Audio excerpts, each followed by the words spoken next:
আসসালামু আলাইকুম ভাই, আশা করি ভালো আছেন। আপনার আইপিএসে আমি একেবারে নতুন, এই যে প্যাকেট থেকে খোলা একেবারে নতুন ইনটেক সার্কিট লাগাই দেওয়া হয়েছে। তো সার্কিটটি একটু দেখেন।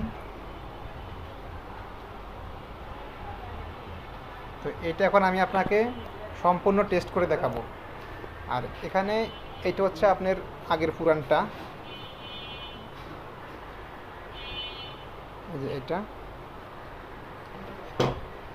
তো যাই হোক, আমরা ব্যাটারিতে লাইন দিয়ে রাখছি এবং মিটার লাগাই রাখছি। আমি এখন আইপিএসটা অন করি।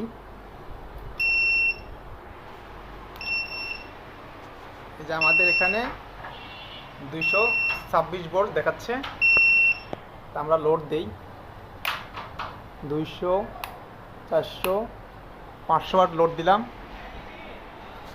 আশা করি দেখতে পাচ্ছেন 500 ওয়াট লোড দিছি। যেহেতু আমাদের ব্যাটারি ছোট, তাই লোডটা একটু কম দিছি।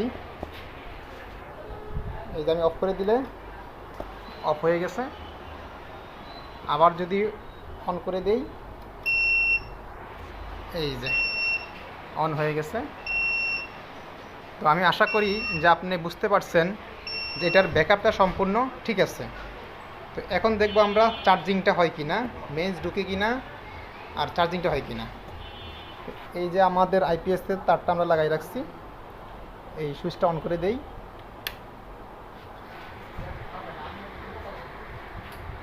হ্যাঁ, এই যে মেইনস ঢুকছে দেখতে পাচ্ছেন, এবং চার্জিংটা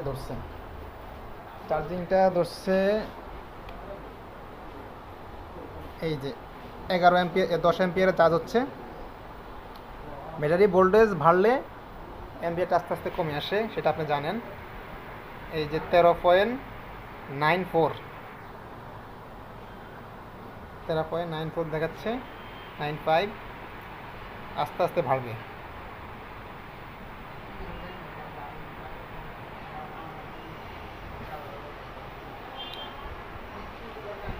তো আমি আশা করি যে আপনি বুঝতে পারছেন যে চার্জিং এবং ব্যাকআপ সবই ঠিক আছে। তো আমরা এখন ছোটো ব্যাটারি থেকে এটাকে বড় ব্যাটারিতে লাগাইয়া টেস্টিংয়ে রাখবো। টেস্টিং হয়ে গেলে আমি এটা ডেলিভারি দিয়ে দিব। তো আজকের ভিডিও এ পর্যন্তই। আল্লাহ হাফেজ।